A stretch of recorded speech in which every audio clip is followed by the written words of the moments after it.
Mengenal Emir Tamim bin Hamad Al Thani, sosok di balik Piala Dunia 2022 yang akan segera diselenggarakan di Qatar. Pemimpin Qatar atau Emir Qatar, Tamim bin Hamad Al Thani menjadi tokoh muslim paling berpengaruh di dunia versi The Muslim 500 tahun ini. Tamim mengalahkan Raja Salman dari Arab Saudi dan pemimpin tertinggi Iran Ayatollah Ali Khamenei yang berada di posisi kedua dan ketiga dalam daftar tersebut.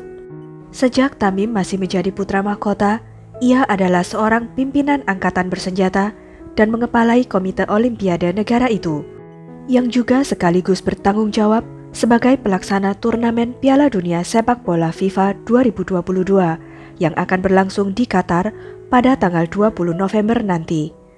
Bagaimana profil dari Emir Qatar ini? Apa yang membuatnya begitu terkenal?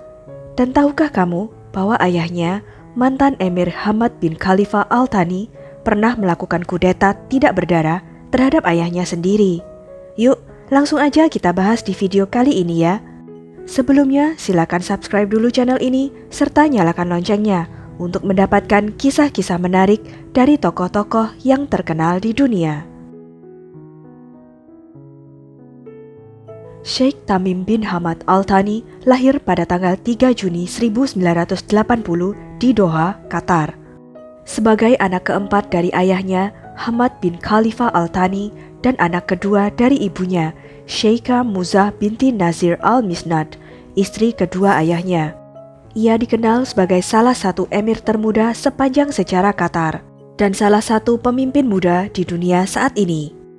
Tamim diangkat menjadi emir Qatar pada Juni 2013 saat usianya masih 33 tahun, menggantikan ayahnya Sheikh Hamad bin Khalifa Al Thani yang berkuasa selama 2 dekade sebelum akhirnya memutuskan untuk mengundurkan diri. Tamim tercatat sebagai pemimpin pertama Qatar yang naik ke tampuk kekuasaan tanpa terjadi kudeta. Transisi kekuasaan yang dilakukan berjalan sangat lancar. Berbeda dengan ayahnya, Sheikh Hamad yang naik tahta dengan melakukan kudeta terhadap ayahnya. Saat Sheikh Khalifa, kakek dari Sheikh Tamim, sedang berlibur di Jenewa, Swiss pada tanggal 26 Juni 1995, ia dilengserkan paksa dari singgasana di usianya yang ke-63 tahun. Pelakunya adalah anak lelakinya sendiri, sang putra mahkota Sheikh Hamad bin Khalifa Al Thani, ayah dari Sheikh Tamim. Kudeta berlangsung tanpa pertumpahan darah.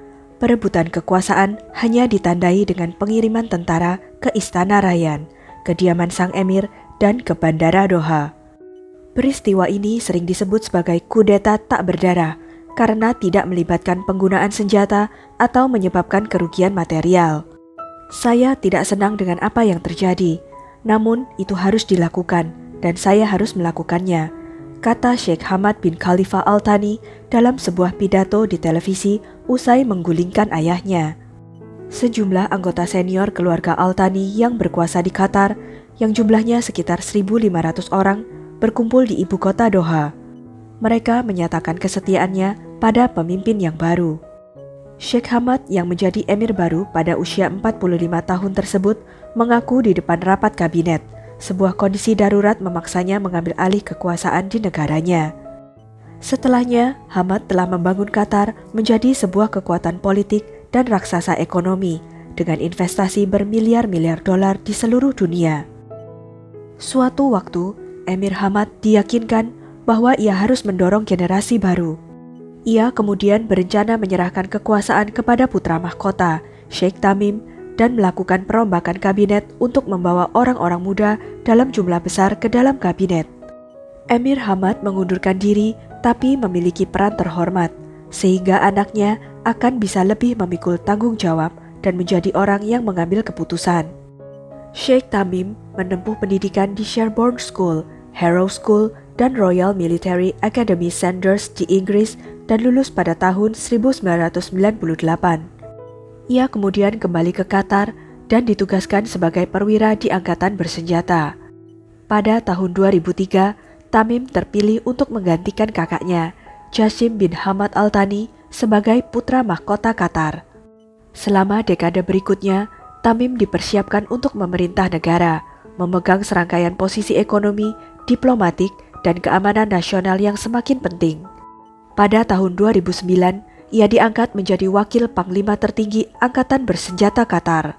Selama 10 tahun menjadi putra mahkota, ia berupaya untuk meningkatkan status internasional Qatar dengan menjadi tuan rumah acara olahraga besar. Ia pernah menjadi ketua panitia penyelenggara Asian Games 2006 yang diadakan di Qatar, dan menjadi tuan rumah Piala Dunia FIFA 2022 yang akan digelar mulai tanggal 20 November ini. Ia jugalah yang mengatur pembelian klub sepak bola Paris Saint-Germain oleh Qatar. Setelah Tamim diangkat menjadi Emir Qatar pada Juni 2013, ia mengalami tahun pertama kepemimpinannya berjalan kurang baik, di mana pada tahun 2014, Qatar mengalami konflik dengan negara-negara Teluk lainnya. Pada tahun 2017, Arab Saudi, Uni Emirat Arab, Mesir, dan Bahrain memutuskan hubungan dengan Qatar dan memberlakukan blokade ekonomi. Meskipun demikian, Qatar beradaptasi dengan situasi dengan cepat, antara lain mengarahkan kembali perdagangannya ke Turki, Iran, Kuwait, dan Oman. Di bawah kepemimpinannya, Tamim pun bertahap berhasil memperbaiki hubungan antara Qatar dengan negara Teluk. Dan di awal tahun 2021, hubungan antara Qatar dan negara-negara Teluk pun membaik. Tamim memimpin Qatar, negara yang disebut paling kaya. Qatar juga merupakan pengekspor gas alam cair terbesar dan punya cadangan gas alam terbesar ketiga di dunia. Tamim juga memimpin Qatar untuk menjadi aktor penting dalam masalah Afghanistan, di mana Qatar menjadi tuan rumah pembicaraan antara Taliban dan Amerika Serikat. Penarikan pasukan asing adalah salah satu bentuk hasil dari pembicaraan tersebut. Tentang kehidupan pribadinya, seperti kebanyakan para pemimpin monarki, Tamim sejauh ini telah memiliki 3 orang istri dan 9 orang anak. Sementara itu, kurang dari sebulan jelang upacara pembukaan Piala Dunia 2022 yang akan berlangsung pada tanggal 20 November hingga 18 Desember mendatang, kontroversi masih melingkupi hajatan Piala Dunia pertama di negara Timur Tengah tersebut. Kritik terbesar untuk Qatar mengacu kepada laporan sejumlah lembaga hak asasi manusia soal perlakuan terhadap pekerja migran yang membangun infrastruktur seperti stadion, jalan, dan hotel. Mereka mendapat gaji di bawah standar dan hidup dalam kondisi memprihatinkan. Akibatnya, tak sedikit dari mereka sakit atau bahkan meninggal dunia.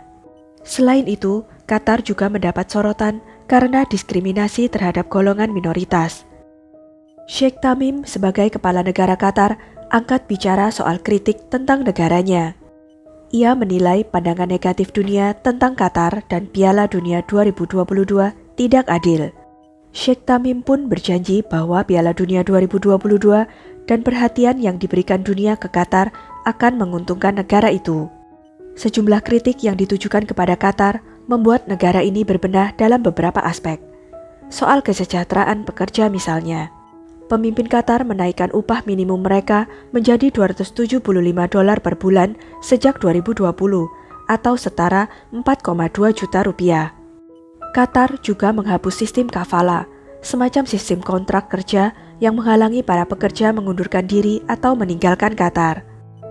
Qatar juga meluruskan tuduhan soal diskriminasi terhadap golongan LGBT. Pemerintah Qatar memastikan pintu negara mereka terbuka untuk supporter yang merupakan bagian komunitas LGBT. Akan tetapi, mereka mengingatkan bahwa negara mereka tidak mengizinkan tindakan pamer kemesraan oleh semua orang tanpa memandang pilihan pasangan mereka. Sekian kisah dari Emir Tamim.